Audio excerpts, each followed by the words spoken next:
வணக்கம். ஆகாஷ்வாணி புதுச்சேரி செய்தி சுருக்கம் வாசிப்பவர் ஆதவன்.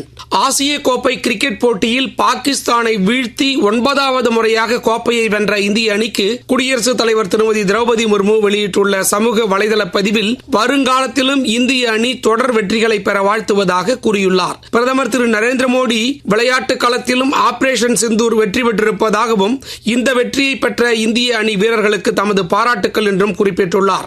மத்திய உள்துறை அமைச்சர் திரு அமித்ஷா வெளியிட்டுள்ள வாழ்த்துச் செய்தியில் இந்திய வீரர்கள் தங்களது அபார விளையாட்டு திறனால் வரலாற்று சிறப்புமிக்க வெற்றியை பெற்றிருப்பதாக கூறியுள்ளார்.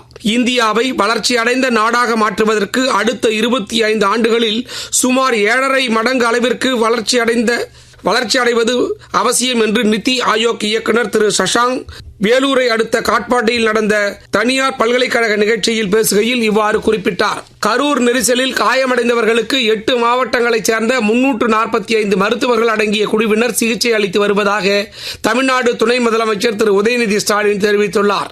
வருங்காலத்தில் இதுபோன்ற சம்பவங்கள் நிகழாமல் தடுக்க மாநில அரசு உரிய நடவடிக்கை எடுக்கும் என்றும் அவர் மேலும் தெரிவித்துள்ளார். பொதுமக்கள் அதிகம் கூடும் நிகழ்ச்சிகளின் போது தலைவர்களுக்கு வழங்கப்படுவது போல மக்களின் பாதுகாப்பையும் உறுதி செய்வது அவசியம் என்று இந்திய கம்யூனிஸ்ட் மாநில செயலர் திரு வீரபாண்டியன் வலியுறுத்தியுள்ளார். புதுச்சேரி குருமாம்பேட்டில் உள்ள அரசு வேளாண் அறிவியல் நிலையத்தின் முதல்வரும் திட்ட ஒருங்கிணைப்பாளருமான திரு விஜயகுமார் 30 ஆண்டுகள் பணி நிறைவு பெறுவதை முன்னிட்டு நடந்த நிகழ்ச்சியில் அரசு வேளாண் துறை செயலர் திரு சௌத்ரி முகமது யாசின், காரைக்கால் விவசாய கல்லூரி புல முதன்மையர் டாக்டர் சங்கர், முன்னாள் வேளாண் துறை இயக்குநர் திரு ராம்மூர்த்தி உள்ளிட்ட வேளாண் அறிவியல் நிலைய ஊழியர்கள், விவசாயிகள் உள்ளிட்ட பலரும் கலந்து கொண்டு சிறப்பித்தனர். இத்துடன் இந்த செய்தி சுருக்கம் நிறைவு பெறுகிறது.